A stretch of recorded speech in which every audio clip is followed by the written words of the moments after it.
right, everybody, this is the Sangalucci Options Education / Training course. This is class number 5.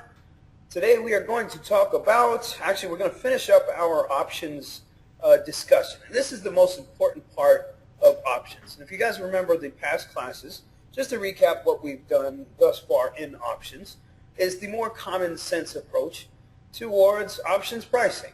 Okay, and again, we're trying to move away from the gammas and the betas and all that kind of stuff and move towards something that you can really apply to a more common sense approach of how to price options.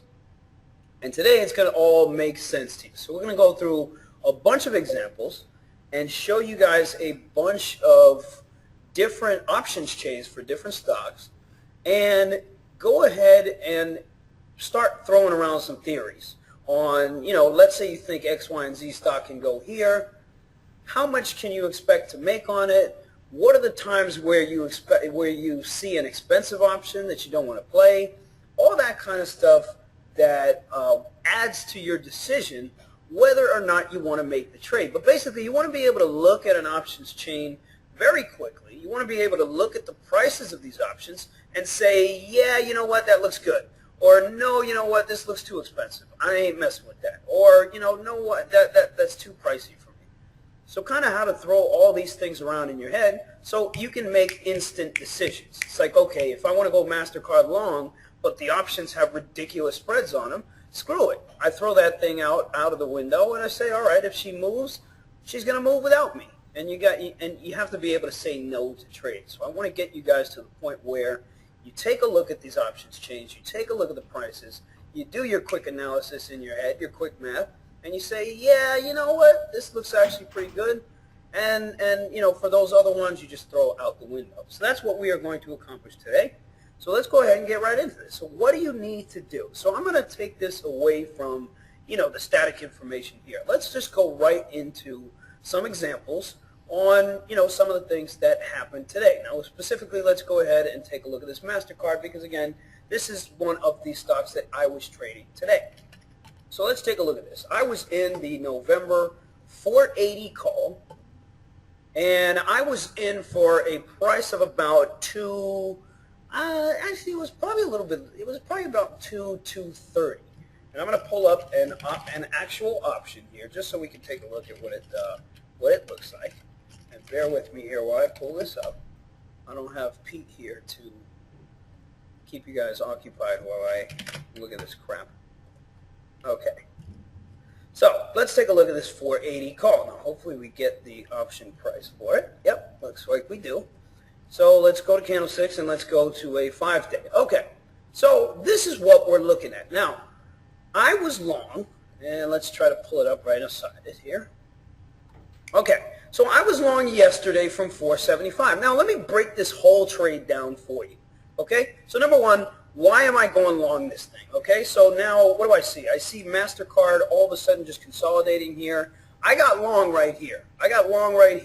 And it didn't end up being the right entry, and I ended up going, having a break-even trade on that as well. Now, market tanked miserably. Stock dumped 20 points, right? And then Visa did too. So everything tanked. It didn't matter what you were in, everything tanked.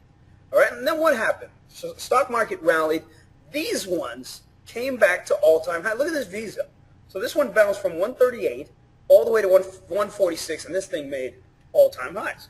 So I said, all right, if Visa's close to making all-time highs, then maybe MasterCard is going to do it. Maybe I got a shot for this MasterCard to do it too. So that was the idea. Now, where should I have gotten in? Granted, I should have gotten in way earlier and been holding.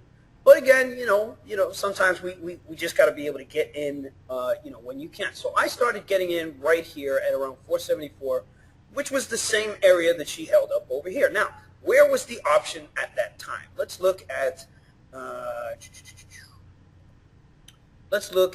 12 o'clock on MasterCard at around, this was yesterday. So let's look right here. So notice the option was from $1.50 to $2. This is where I started buying it. She was just very range bound. She wasn't really doing much. And then all of a sudden at the end of the session, that's when she rallied pretty nicely. So I started buying over $2. I started buying, 150, 160, 170, and I started buying over $2. Now, what was my goal for this option. Okay? Now, how much did I expect to make on this particular option? All right?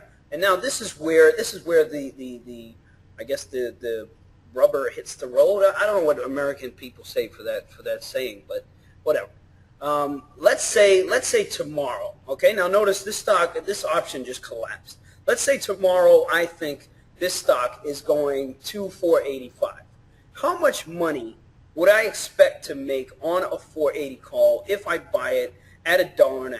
Now I'm going to go ahead and show you some different ways that I use to come up with an answer to that question. And then on the basis of that question, the backs of the answer to that question, I say, all right, you know what, I want to be a part of it or not. So what do? Number one, you always want to find out what the closest strike price to the money is and try to gauge how much that is going for. So this one's a little bit difficult because it's in between, okay? So what I do is I take something that's in the money. So I go to the 475 and I see, okay, she's trading $4.50. But she's trading right smack dab in the middle of 475 and 480. So I just take the middle of this. And again, this is all just guesstimates. You want to just guesstimate how much your profit potential is so you can say, okay, this looks like a good trade opportunity, or you know what, chances are this is not going to happen. So what's the difference between 450 and 180? What's the midpoint? And here, to me, I'm thinking about $3. Thinking about $3, maybe like $3.10. So basically, if my option goes into the money, meaning back to 480, back a little bit over 480, I can expect to sell this option somewhere close to my original assessment, which is around